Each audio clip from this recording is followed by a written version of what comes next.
Hey gang, Rod here from East Coast Lumberjack, and if you haven't subscribed to my channel yet, please hit the subscribe button and you'll get these as soon as they come out. So today I have a good buddy down in Iowa, I'm pretty sure, Chris Wasta from Wasta Workshops. Really neat guy. He's helped me out quite a bit watching these YouTubes. I don't know whether I'm helping him half as much as he's helping me, but anyways, I sure appreciate it. So today, what we're going to do, he wanted some of my patterns, East Coast Lumberjack axe handle patterns. So I've got a few here for him. So I've got this one here. This is the Aussie axe handle pattern. It's a beauty. It's out of my son's axe. Now, I didn't rob it from his axe to send to Chris.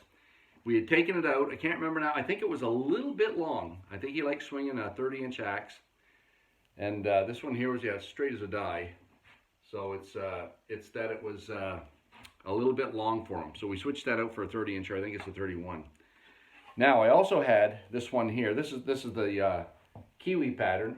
It's a pretty similar pattern, but the handle is more of a gradual palm swell, and it's shaped just a little different. But again, it's for a big racing axe. Now this one here had just had a little whisker right here. You can see just a little whisker of a split in it.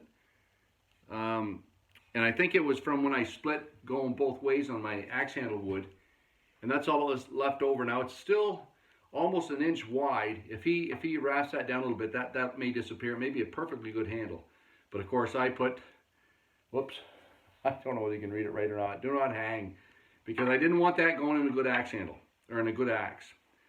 Now I'm also sending him one of these. Okay, my American felling. You see the nice little palm swell on that. But see, it has some bark and some mineral stain, both sides of it, which isn't a big deal. Little bit of bark up here, and it trails out over on this side.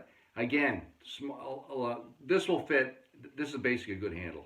But I had it on the other side of the shop, so it's going to him. Now this here, I've got a couple of Hetheringtons, and I'm sending him two because the first Hetherington, this one here, is out of ash. And it's for a boy. It's like what they call a boy's axe handle. But if you look at the palm swell, you see it's narrow. It's not a nice East Coast swell like I usually put on them, like this one, which is why I'm sending them this one. This has got the nice big swell, but see, it's got this here mineral stain and bark. It's right on. It's right. Anyways, it's right there where. You're going to want some of your... Now, he may get away with it, and that may stay. Like, his hickory wood is pretty flippin' tough. So I'd be surprised if when he shapes that down, it's actually not a perfectly good handle to use in an axe. So, one part of the process I haven't showed you yet is how we box them up. What we do. So, we'll go into the shop. So things are coming out. Look at the rhubarb. My dad could never grow rhubarb. My key, put it on a septic system, baby. That's where my septic bed is, so it's warm. First place that the snow's gone in the spring, and I'm sure there's good nutrients over there. But anyways, of course, the septic drainage is what, 4 feet down, and it's on top of it over there. But man, it grows some good rhubarb. I put the old horse manure to her all the time, but we get mighty rhubarb here in Keswick Ridge. So we're going out to the shop.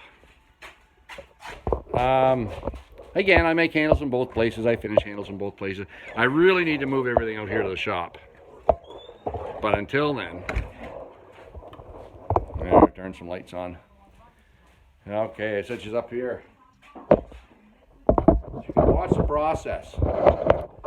So making the handles, and then of course once we're ready to ship them, then of course we have to package them up. So as always, things here in a little bit of disarray. So I'm just going to make a little bit of room. I've been training, so this is my Steel Timber Sports training bag. Got my axe in it, my practice axe, my glasses, because when you get to be an old fart. And I have bifocals, so of course I can't see the underhand chop when I'm chopping it, looking down through my bifocal, so I have to change glasses. Anyways, it sucks getting old, but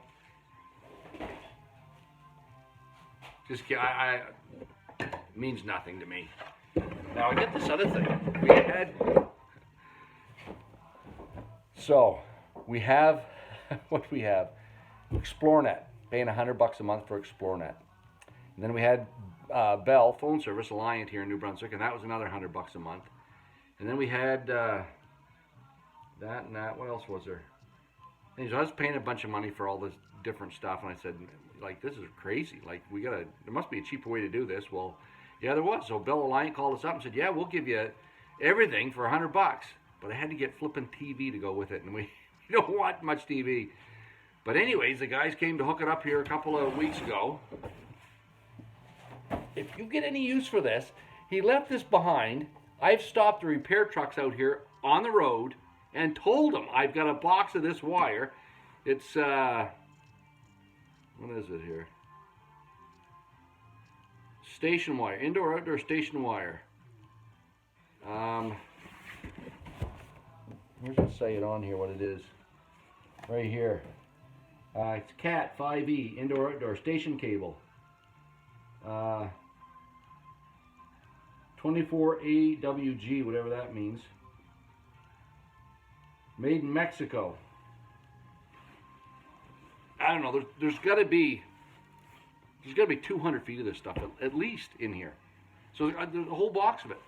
If you're interested in that, let me know what you want, what you're willing to pay for it, and I'll box it up and send it to you. I gotta get this out of the way. So I stopped the truck. I saw them again the other day up the road. Said, hey guys, I've got all this wire. You come get this wire so you can use it. Anyways, buddy said, oh yeah, what's your number? And I told him. He said, yeah, I'll be down to get it. Never showed. I can't give it away. At least to those turkeys. But if you have use for it, it's there's a lot of wire there. So anyhow, I want to show you Hotel California playing on the radio. Not one of my more favorite songs. So now I've got a couple different ways. When I send handles out, I want them to arrive good, in good shape. So I used to I've got this paper roller, and I can like sometimes I'll use this roll depends. If I'm sending one handle somewhere, I will wrap it, just go around a few times with this. It'll keep it protected while it gets here, and I use a lot of tape. But usually what I do, and you see my stash over here, is I usually use cardboard. And there's a furniture shop just around the corner from me here called Valley Ridge Furniture. And of course, when they get their furniture in, it always comes in big cardboard boxes, and they got a big dumpster out back, so I dumpster dive. That's where I get my cardboard. And hey, I'm all for recycling, so I mean, it's there, they're gonna throw it out, so what the hey. So I stop and get a bunch of that stuff, and I use it. So I'm gonna box up the Wasta handles today that are going down to Chris, and I'll show you what we do here. So I'm not sure how the other guys do it. And again, we're not a big factory. It's me, myself, and I. And when I get busy, I get my son Ben to come over, and he actually helps me get out of pickles when I'm a little bit behind on my handles. So so this is it. So it's pretty simple to do. There's 5 handles here, so I need about a foot and a half of this. So I'm going to take a foot and a half off, and all I do is just cut the box down so it's about the size that I need. Oh, be sure you subscribe to my channel because I'm going to polish up. Remember remember I showed you this axe that we cleaned all up the other day? So I've got this one to buff, and I've got another one to buff.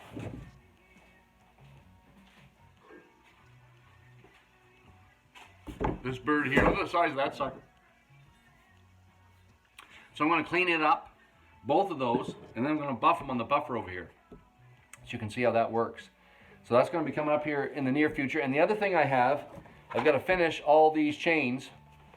I've got 3 more, and I'm going to sharpen up a couple more of them, and then we're going to go through and see what causes a chainsaw to go left or right. So if you haven't subscribed, be sure you do, because those are both coming up.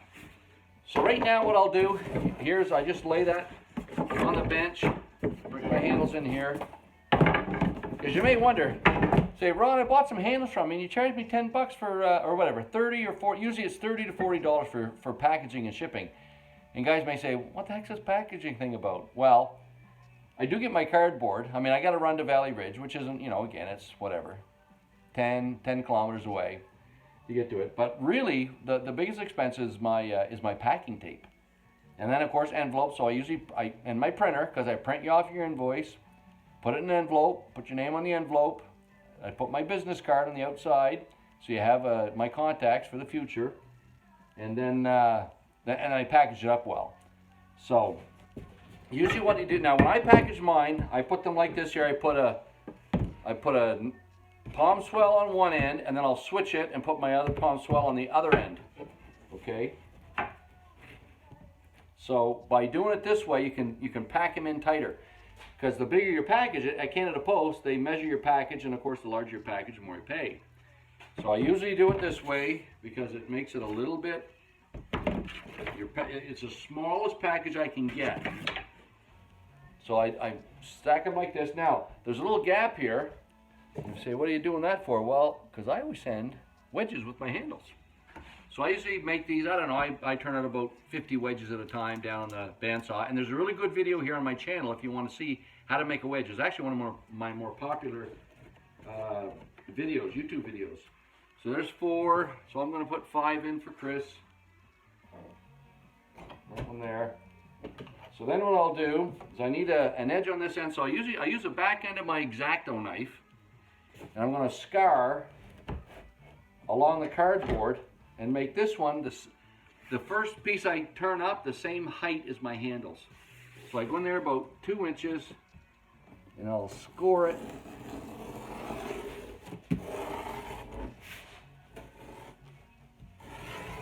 Like that. And then I turn this end up, and then pack them in tight to this one. So once you're in tight to this, I look at where they land on this right here, and I'm going to score another one. The width of my handles, where they all sit in the package this way. Okay, then I want another piece that's, again, 2 inches high, like the first one.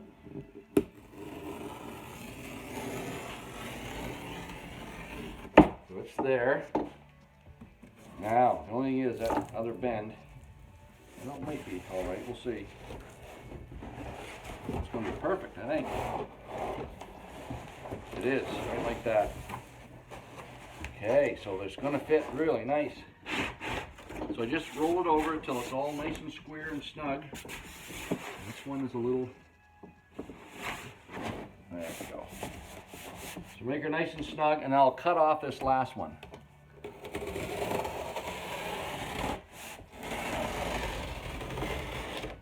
And there's all kinds of stuff you need to do this, right? Like, I need X-Acto knives and blades. I bought a package of blades the other day. You know, 30 blades. They're like 40 bucks for replacement blades. So, there's lots of things you need to keep it going. Then, of course, I've got my tape. So, first thing I do is I seal it up.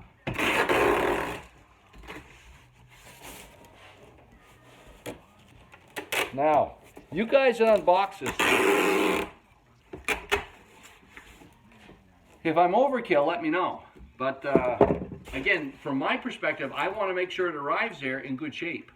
So I don't want something flying to pieces in the mail and then your wedges being lost or the handles getting dinged or scarred up in transit. So I usually try to do a pretty good job when I'm packaging these things up. So now what I do is I look in here and see how far in I'm about. 5 inches in from the end, so I'm going to cut off the extra 3 inches here.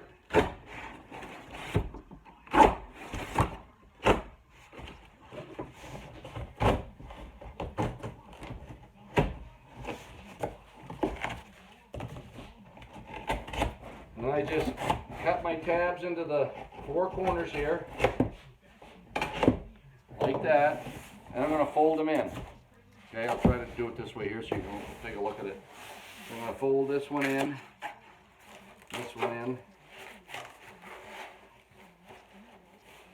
I'm going to fold these tabs down. So basically, you're boxing up the end. Okay? Then all I'm going to do is cut off a little bit extra here. There. Now I'm going to tape it up. Tape up this end.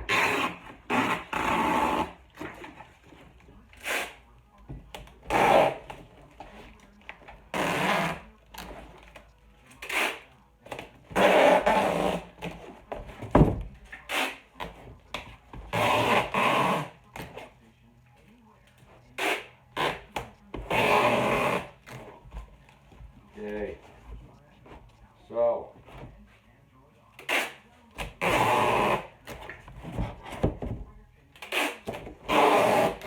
Once I do up the end, then I'll go around it here so nothing comes loose.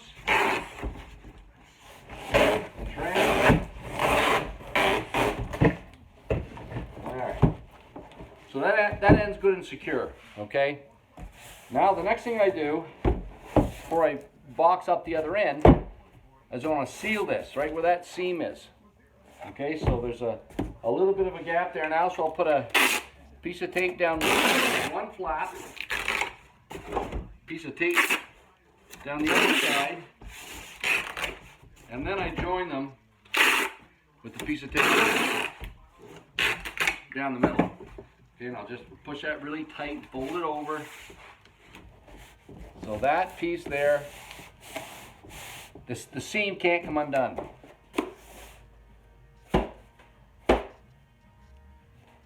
Punch them down there so they're nice and snug down in the box. And now I want to take off my excess here.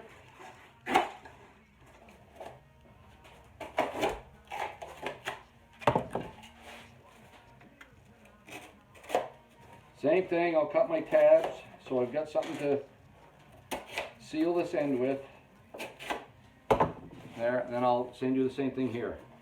Push that over. Push that one over. Same thing, okay, so you can see what I'm doing here. I'm just sealing up the end. There, good and snug. And see, nothing flops around in there.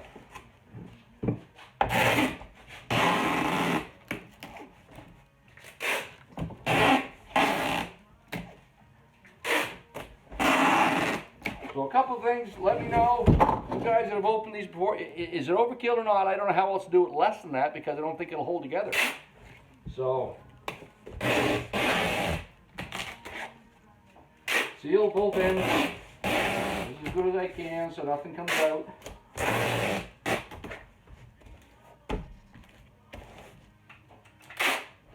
I go around this end once, well, there. So, we're out of tape.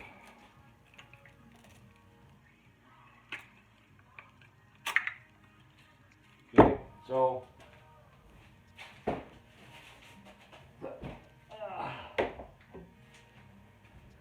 that's my tape. I get it from Staples. 6 rolls is like 35 bucks. So, you know, when you start figuring out your tape, your blades, and even the time, what are we at now? 18, geez. Took me 15 minutes to box. I have no idea how long it takes to do this stuff. And I'm not a whole lot, again, I'm not in this to be stinking wealthy or nothing, so I just want to try to cover my expenses.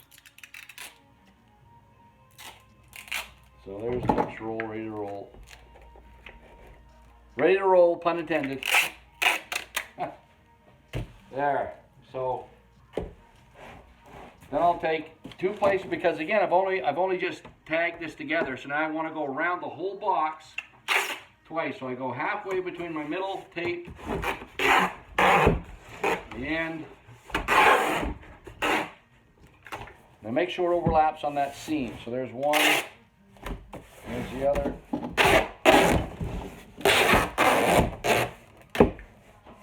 There.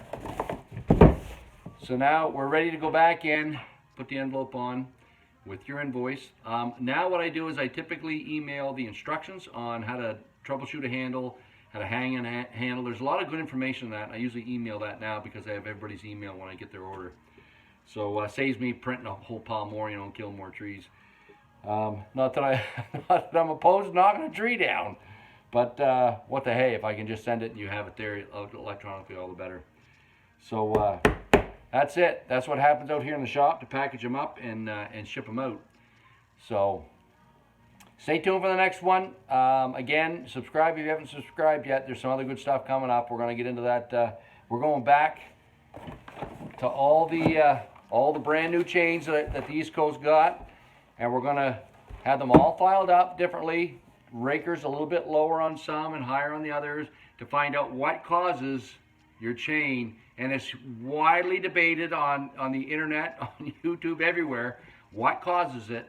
We're going to answer that question once and for all. So stay tuned, subscribe so you get it when it comes out. East Coast Lumberjack signing off.